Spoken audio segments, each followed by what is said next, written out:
O'zbekiston iqtisodiyoti 2025-yilda 7,7% ga o'sdi. 2025 yil yakunlariga ko'ra, O'zbekiston yalpi ichki mahsuloti 1 kvadrillion 849 trillion 650 milliard so'mni tashkil etdi.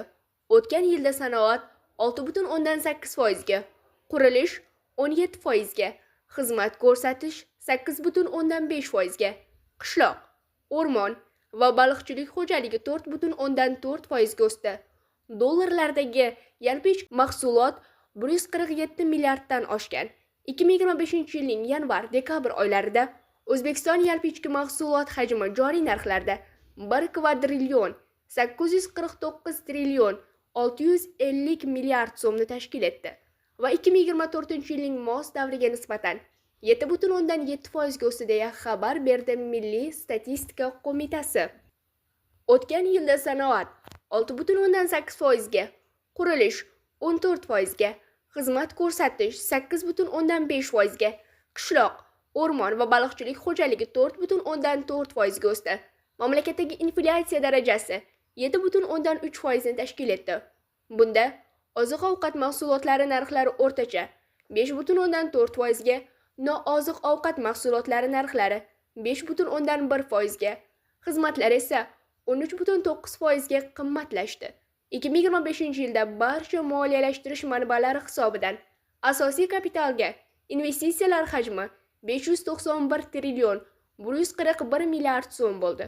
Bunda 2024 yilning mos davriga nisbatan 10,5% o'sish qayd etildi.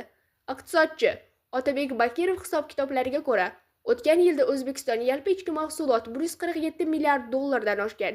2025 yilda AQSh dollarining o'rtacha tortilgan kursi 12.577,35 so'mdan iborat bo'lgani hisobga olinsa, O'zbekiston yalpi ichki mahsulot 147,6 milliard dollarga yetgan deydi Bakirov.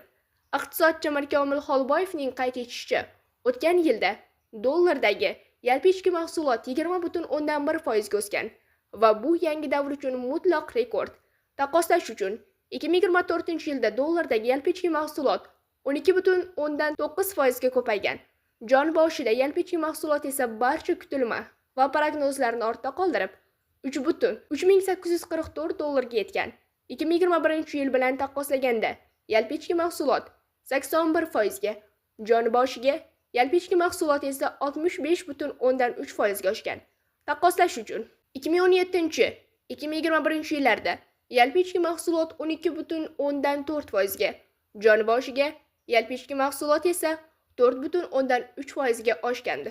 Bunda birinchi davrda milliy valyutaning devalvatsiya qilinishi hamda pandemiya dollardagi yalpi ichki mahsulotning o'sishiga salbiy ta'sir qiluvchi faktorlar bo'lgan. 2022-2025 yillarda yuqori o'sishga esa maqbul global shart-sharoitlar, masalan, 2021-2025 yillarda oltin narxi qariyb 2,5 barobar oshdi. Investitsiyalarning yuqori o'sishi hamda protsiklil fiskal siyosatining davom ettirilishi ijobiy ta'sir qilgan deya yozadi iqtisodchi.